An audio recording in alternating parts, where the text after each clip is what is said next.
Hey guys, Miata Man here. I've had a request for a license plate bracket removal video, and that's what I'm doing right now. So let's begin. I will show you what we're doing. We've got the 1990 Eunos here.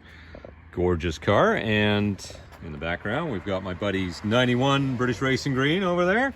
So what we're doing a video on right now is how to remove the license plate bracket and how it's held on. So what we're gonna do, I'm gonna leave, actually I'll take the license plate off for this.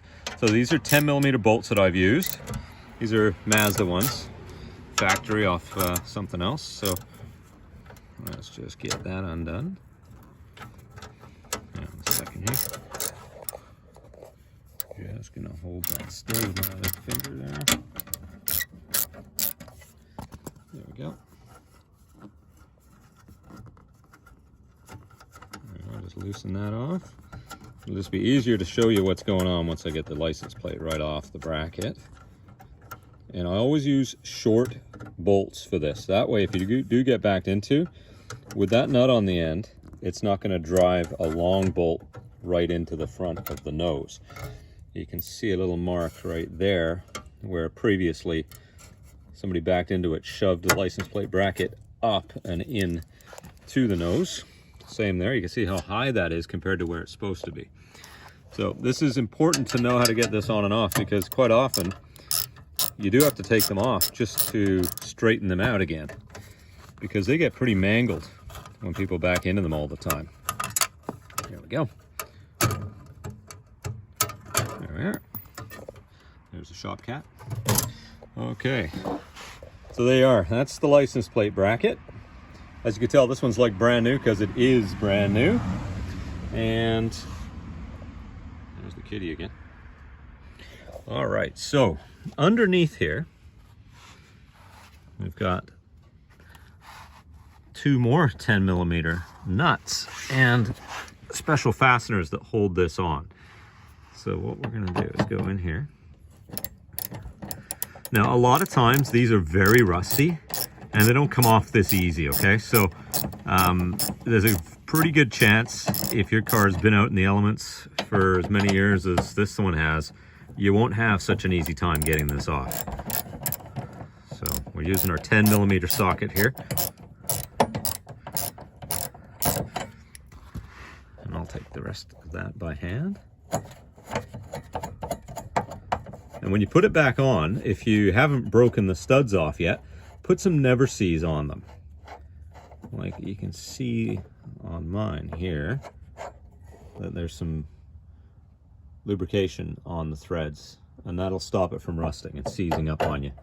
So there's one.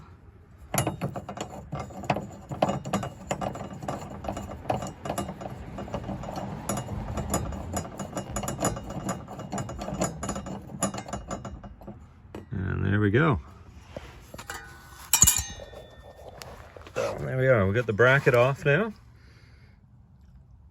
And now I'll show you what actually holds it on. So in the energy absorber, which is this white part here, you might have a black one of these, but this one's white. You've got the bumper skin here, and then you've got the energy absorber, which is the white part. So there's a slot in it, and that slot is designed for these things here. And that's what they look like. And they have a little hook on the back of them, and that is so that they don't turn. So they go in like, they would sit like that on the other side, right? So let's feed that in, and then they poke them down. Just get more light in there for you. You can see how that little lip goes there, so that these, you can tighten them up without having to be on the other end of it holding another head still, like one of the bolt heads. So if you haven't got these, or if you've broken them off, you can run a bolt through there, but you have to be able to hold the top of the bolt still when you're tightening things up. But that's why Mazda designed these here, okay? So that is how you remove the license plate bracket and what the special hangers look like that it bolts onto. And there's two of them, of course. So when you're putting it back on, make sure, like I say, you put some never sees lubricant on the threads, And if you've got a vise and you've got a really bent license plate bracket, you can hammer it out or just use the vise to straighten it out. It should look just like this when it's in one piece and it's not mangled. So that's it right there, guys. So hope that helps you out. If you have any questions, please put them in the comments. Hit that like button, subscribe to the channel, and I'll make more videos for you soon.